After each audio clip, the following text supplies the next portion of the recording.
the site of Mount Cook, the highest peak of the Southern Alps, stood the Old Hermitage. When it was burnt down last September, it was mourned by 2 generations of tourists, climbers and skiers. But before 2 months had passed, the old site was covered with new living quarters for the men who'd come to build a new hermitage further up the hill.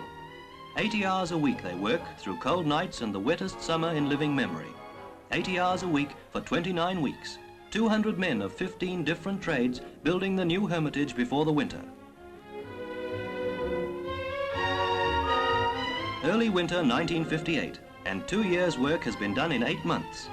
As in the old building, lounges and dining rooms have magnificent views of Mount Cook, and this time so have all the bedrooms, for the bedroom block is a separate wing above the main building. The colourful centrally heated bedrooms, each with a shower and toilet, get a final check. And so does the Hotel Silver.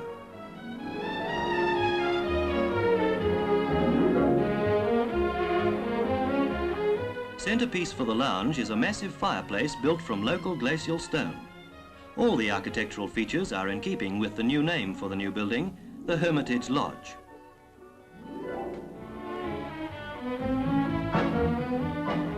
The Tourist Hotel Corporation expects over 60 guests to the opening of its new £250,000 hotel. The Right Honourable Walter Nash, the Prime Minister, is welcomed by Mr. R.W. Marshall, Chairman of the Corporation, and signs the first page of the new register.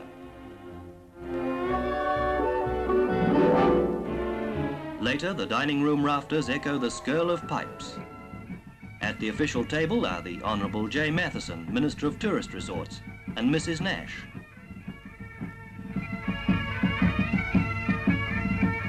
Carried on skis by the 4 mountain guides of the Hermitage staff is a massive cake, a model of the new building.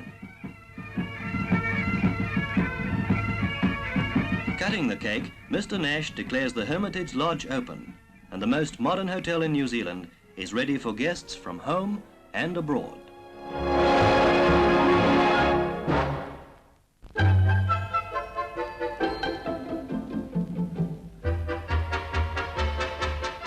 Recorded music has become big business in New Zealand. Every month we're making 55,000 long-playing records, and this Palmerston North printing factory is busy turning out the covers that go round them. 4,000 jackets a day come off the machines, glossy and colourful. Quite a change from the brown paper wrapping we used to buy. Long-playing record sales have soared in the last 12 months. Everything from bebop to Beethoven and skiffle to Shostakovich is available. Packets of jackets in hundreds of thousands. But something has to go inside them. What's behind putting the chatter on the platter? From North America and the United Kingdom comes music recorded on tape. To begin the process of record making in New Zealand, the music's transferred onto a disc. 78s, 45s and LPs all receive the same loving care, for this is the master cut, the record from which all copies are made.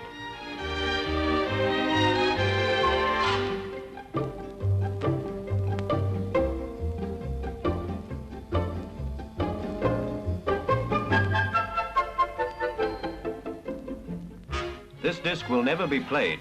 It's given a coating of silver, and metal copies of it are used to actually press the records we buy in radio and department stores.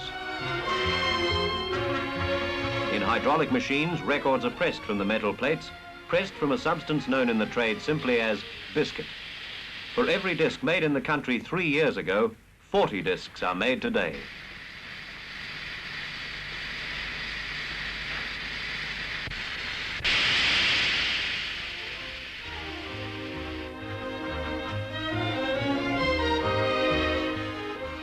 Nowadays, with things like hi-fi equipment, tweeters and flutter on the bottom, the demand is for more and more LPs.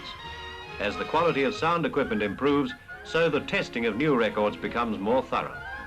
Into the bright packets go the new discs, pile upon pile every day. From the factory, they're dispatched to retailers all over the country. Shops far divorced from the music trade now cater to our enormous demand for records. We can visit any of these record bars and buy the best in recorded music. Not so long ago, we wound up a gramophone. Today, we flick a switch.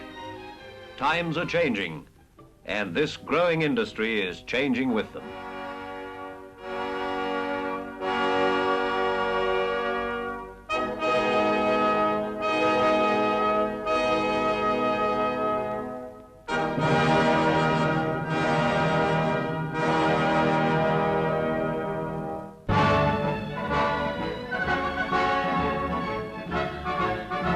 The 64 members of New Zealand's Empire Games team gather in Auckland a few days before their departure for Cardiff. Team manager Meltzer, on the right, has a big job ahead of him. Watching uniforms being fitted is discus thrower Jennifer Thompson, who casts a critical eye at Miss J.M. Donaghy's blazer. 13-year-old Richard Tuffin, rowing cox, is the youngest person in the team, a big event in his young life. A somewhat larger member of the rowing fours is D.L. Gemmell, who represented New Zealand at the 1956 Olympics. Here's Miss Donaghy again with Margaret Stewart, Hawke's Bay hurdler. Miss Donaghy's been New Zealand high jump champion since 1955. The Games authorities have great hopes for these girl swimmers. Philippa Gould is almost certain to bring home a gold medal. Kay Sawyers holds all national breaststroke records. Tessa Stavely is a bronze medal hope, and Jennifer Hunter, freestyler, is expected to do well in the women's relay. Miss Gould, nearest the camera, demonstrates the backstroke style that won her 4 world records last season. Watch as she turns at the end of the bars.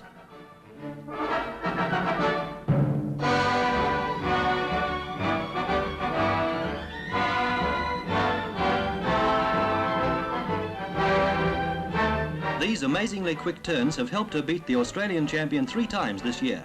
Let's hope she can do it again at the Games. Colin McFadden astounded Aucklanders by clipping 21 seconds off the 880 freestyle record. McFadden will be up against tough competition from the Australians, but his chances of a win are looking better every day. At 17, this young Canterbury swimmer already holds 3 national titles. Ready for some final practice are Leslie Mills, entered for the shot put and discus throw, Barry McGee, the 6-mile record holder, and Murray Halberg, our fastest miler. Mills, with a throw of 160 feet, is the country's discus champion and the only New Zealander to clear 50 feet in the shot put. Halberg, here led by McGee, will contest the mile and the 3-mile. He'll be running against other fine athletes, but his form this year is first-rate. Maurice Ray, nearest the camera, is another team member who represented New Zealand at the last Olympics. Since 1954, he's been the country's best runner over 100 yards.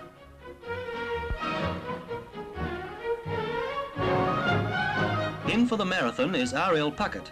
In the second race he'd ever entered, he took the New Zealand Championship. His training form suggests good chances at Cardiff. Right now, he looks set to go round the world in well under 80 days.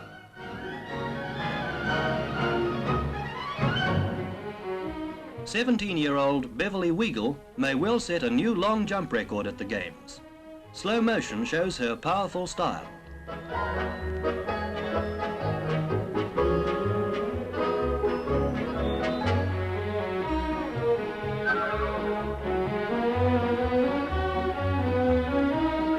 Beverly jumps 20 feet 7 inches, only 2.5 inches away from the world record. Her coach, J.C. Bellwood, also trained Yvette Williams. Bleak weather doesn't dampen the team's good spirits as takeoff time approaches. Behind each competitor are months of tough training. Ahead is the chance of a gold medal. The last goodbyes are said, and with the best wishes of all New Zealanders, the team is off to Wales and the 1958 British Empire Games.